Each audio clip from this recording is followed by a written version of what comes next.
Welcome back. One final point before we go tonight.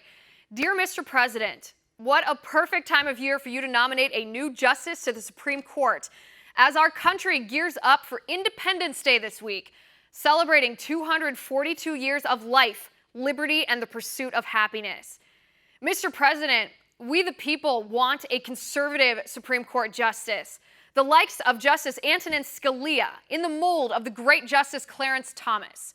We don't want a middling, waffling moderate who will bend and cave to political pressure and demur from tackling the tough questions that are so critical to the protection of our right to free speech, our right to practice our religion, our right to bear arms, our right as individuals to be stronger than our government. If you appoint a solid constitutional conservative, Mr. President, as Mark Thiessen says, your appointee is likely to be confirmed. If that happens, you will have led one of the most consequential conservative presidencies in modern American history. Make that your legacy, Mr. President. The mainstream media hate you. They will do anything to destroy you. No matter what you do, they will condemn you and they will call you evil. We saw that with immigration. Democrats said they wanted an executive order to stop the separation of parents and children at the border. You gave them that executive order, and they still hated it. No matter what you do, the radical left is obsessed with hating you. That's why we, the American people, voted for you, Mr. President, because you won't back down.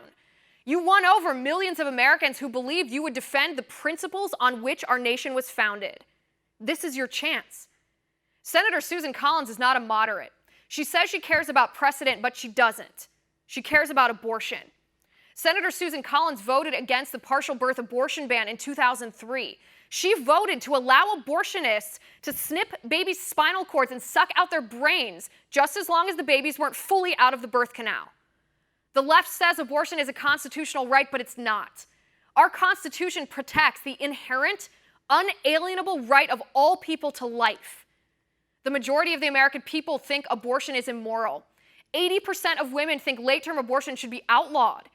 During the election, a good friend of mine, a Latina woman, was in the tank for Hillary Clinton until that final debate when you, Mr. President, condemned abortion and Hillary Clinton said late-term abortion was okay.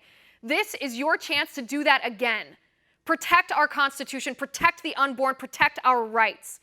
Liberals are not interested in compromise. But prove us right, Mr. President, every single one of us who voted for you, amidst the cries from the left and some on the right, that you weren't conservative. You weren't going to protect our Constitution. Prove us right, Mr. President. Appoint a conservative Supreme Court justice committed to those principles the Founding Fathers voted on this very day, on July 2nd in 1776, to put man first and government second, and forevermore defend the unalienable right of all people to life, liberty, and the pursuit of happiness.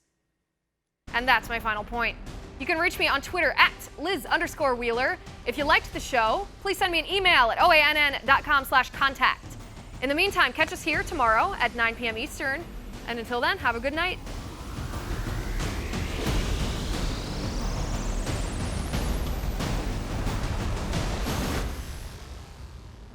Want to see more videos like this? Click on the link below and subscribe to One American News on YouTube, and call your cable provider and kindly demand that One American News is added to your lineup. Call and subscribe today.